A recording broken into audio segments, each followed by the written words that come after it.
दोस्तों आप सभी को राम राम। आज बात करेंगे निफ्टी 50 के बारे में और निफ्टी बैंक के सेटअप के बारे में, जो दोनों ही देखेगा नर्वस हैं, ड्यू टू देखेगा ये तीन बड़ी अपडेट्स हैं जो मार्केट के लिए अच्छी नहीं है।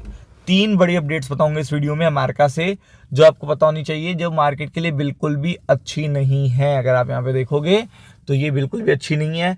और ऑलरेडी निफ्टी ने देखेगा इसी पर्टिकुलर वीक में ऑल टाइम हाई लगाया है, निफ्टी बैंक ने भी लगाया है ऑल टाइम हाई।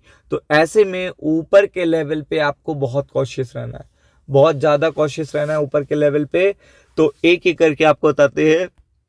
तो सबसे पहले अगर आप देखेंगे तो यूएस मार्केट सेंटिमेंट, अगर आप देखेंगे अमेरिका के यूएस मार्केट के सेंटिमेंट जो हैं वो अच्छे नहीं हैं, यानी कि इनको आप निगेटिव कंसीडर कर सकते हो। अब ऐसा क्यों है ये जानना आपके लिए बहुत ज़रूरी है।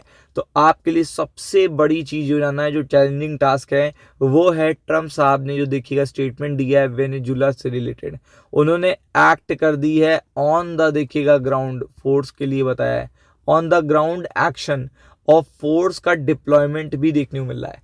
अब आपको पता है जब अमेरिका किसी पर्टिकुलर कंट्री के साथ एयर स्पेस भी बंद करने का ऐलान किया है, तो आप देख सकते हो यहाँ पे कि अमेरिका किसी कंट्री के साथ अगर डायरेक्टली कॉन्फ्लिक्ट में इन्वॉल्व होता है, जैसे आपने इराक में देखा होगा, ईरान में देखा होगा, आपने अफगानिस्तान में देखा होगा, तो सीधा ऑन द ग्राउंड जब देखिएगा अमेरिका वर्क करना शुरू करता है, तो ये पूरे ग्लोबल मार्केट के लिए अच्छी बात नहीं होती है। आपको पता है एक नहीं वॉर की स्टार्टिंग इसे माना जाता है।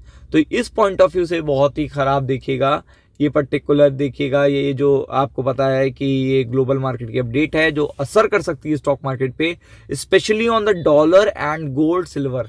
अभी मैं आपको दूसरी अपडेट भी दिखाता हूं, तो इस कारण से प्रेशर बन सकता है। अगर आप देखोगे तो ऑलरेडी पहला शॉक ये है कि आफ्टर लॉन्ग टाइम, अगर आप देखोगे मैं आपको यहाँ पे बता रहा हूँ कि बॉन्ड मार्केट बढ़ के आया है, यानी कि यूएस का बॉन्ड मार्केट बढ़ना। और देखिएगा इस समय, जिस समय इंडियन स्टॉक मार्केट भी हाई पर है, और अगर यूएस स्टॉक मार्केट की बात करें तो वो भी ठीक ठाक देखने को मिल रहा है।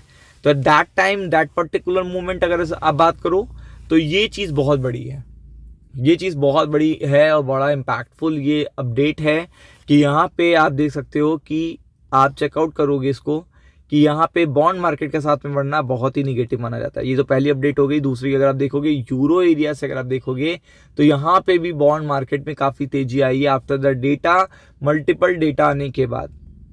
और ये बताता है कि अब रेट कट पे पॉज लग सकता है वेस्टर्न नेशंस में भी, एंड देखिएगा यूएस जो फेड की मीटिंग है आपको पता है दिसंबर में, उस पे भी।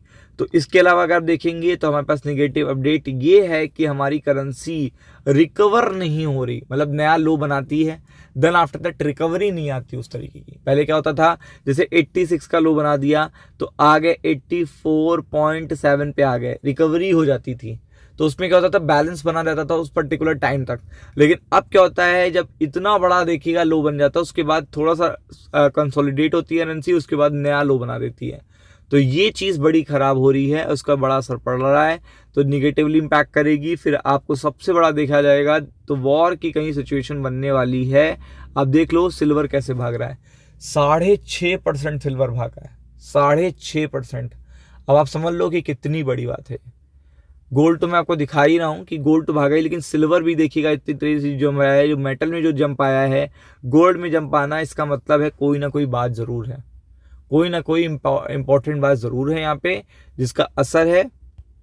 और स्टॉक मार्केट पे इसका देखिएगा रिएक्शन भी आपको देखने को मिलेगा। आप देख सकते हो कि पूरा देखिएगा मेटल मार्केट काफ़ी अप है और इसका असर भी आपको देखने को मिलेगा। तो आप देख सकते हो कि निफ्टी, अभी निफ्टी के फ्यूचर्स अगर देखेंगे तो आप निगेटिव हैं, और निफ्टी की देखिएगा जो क्लोजिंग थी वो यहाँ पे देखने को मिल रही थी। तो प्रेशर बन सकता है, तो सेल ऑन राइज स्ट्रैटेजी रहेगी, सेल ऑन राइज स्ट्रैटेजी रहेगी ऊपर की तरफ।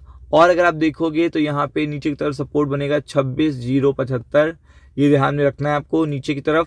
ऊपर की तरफ से बिकवाली कहाँ पे आ सकती है, 26 देखिएगा 280 के आसपास और 340 के आसपास। अगर मार्केट यहाँ पे देखने मिलता है तो बिकवाली आपको देखने को मिल सकती है। तो इसी पर्टिकुलर देखिएगा स्ट्रैटेजी पे आपको वर्क करना है। निफ्टी बैंक की अगर आप बात करोगे तो यहाँ पे तो ओवरबॉट जोन में है, 60,000 यहाँ पे देखिएगा रेजिस्टेंस है, इसके आसपास आता है तो सेलिंग प्रेशर देखने को मिलेगा। नीचे की तरफ देखिएगा 59,560, ये इंपॉर्टेंट लेवल है, और ये टूटता है अगर तो सीधा देखिएगा 59280, ये पर्टिकुलर लेवल होंगे, तो B focus on it. Ram Ram.